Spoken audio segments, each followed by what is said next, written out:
Ready for shocking news? We're bringing you behind the scenes of the most explosive events. Tragedy in Mott Haven. A 27-year-old man was brutally killed right on the street. Who was the victim and who is still on the run? Political assassination arrest. The mysterious death of a conservative activist on campus. Who was behind the crime and how did they catch him?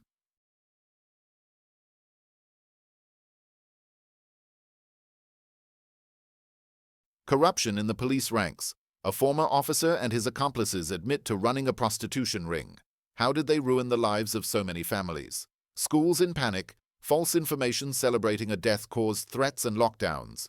Who was behind this incident and what will happen next? Get ready for explosive details. Tune in to find out everything about these shocking cases and what comes next. Don't miss out.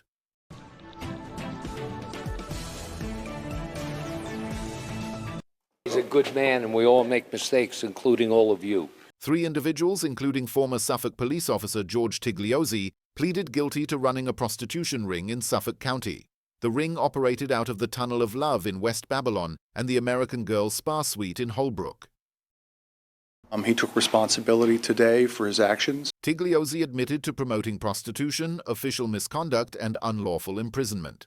His co-defendant, Dana Cardulo, pleaded guilty to promoting prostitution, while Frank Saggio, the alleged ringleader, pleaded guilty to enterprise corruption and agreed to pay nearly $1.9 million in forfeiture. Tigliozzi faces up to 2 years in jail, while Saggio could serve 2 to 6 years. He's agreed to pay $1.875 million in forfeiture payments to the district attorney. Islip High School teacher Stephen Airy, another suspect, is scheduled to appear in court in October.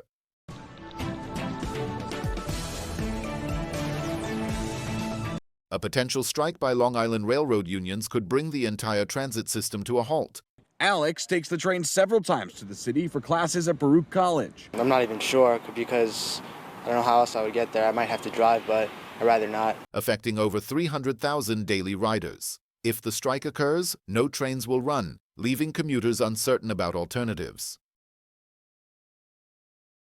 You have the congestion pricing, and you pay for parking, and who's going to cover that? That's not good. The MTA plans to run limited shuttle services during peak hours, but congestion and delays are expected. The MTA warned that buses and subways could reach capacity. Long Island Railroad President Rob Free expressed hope for a resolution, but urged people to prepare and work from home if possible.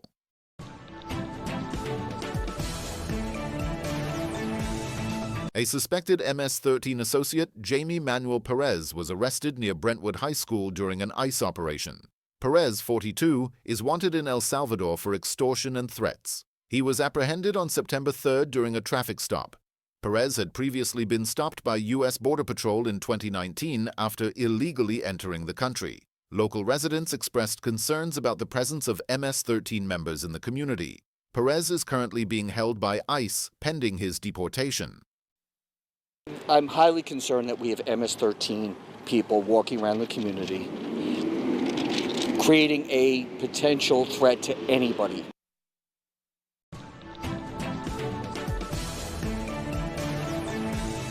A suspect has been arrested in connection with the deadly shooting of conservative activist Charlie Kirk on a Utah college campus. Video footage from UVU surveillance and identified Robinson arriving on UVU campus in a gray Dodge Challenger at approximately 8:29 a.m. on September 10th. The FBI identified 22-year-old Tyler Robinson as the shooter, calling the incident a political assassination. A family member of Tyler Robinson reached out to a family friend who contacted the Washington County Sheriff's Office with information that Robinson had confessed to them or implied that he had committed the incident. Robinson was apprehended after a 36-hour manhunt. Surveillance footage showed him arriving at the campus in a gray Dodge Challenger on September 10th. It is an attack on all of us. It is an attack on the American experiment. It is an attack on our ideals.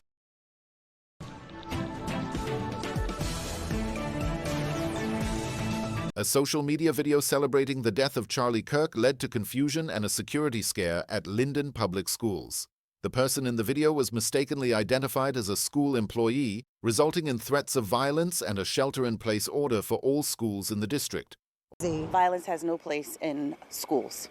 And we are safe, and we are so thankful with the partnerships with the Linden Police Department and our mayor's office to ensure that when there is any type of a crisis, that we're all able to come together and ensure that safety and security is the top priority. It goes to show you that misinformation can lead to some serious consequences. Authorities have confirmed the individual is not affiliated with the schools or the city of Linden. An increased police presence remains in place as a precaution. The mayor and superintendent emphasized the importance of safety and announced an investigation into the misinformation. The authorities have removed the false post and are working to hold those responsible accountable.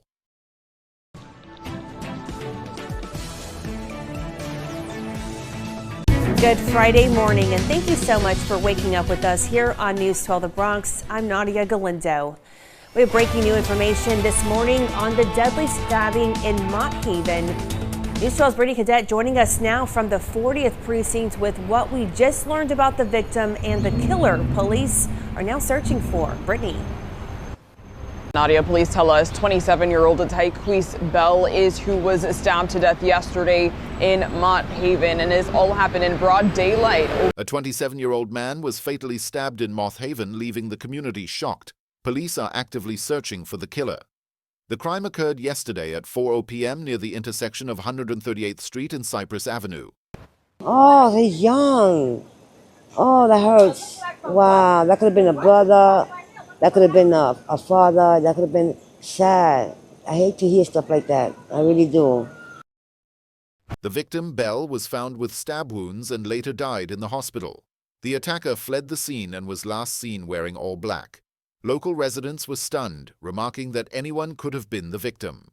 The investigation is ongoing and police are searching for the suspect. Authorities urge anyone with information to come forward.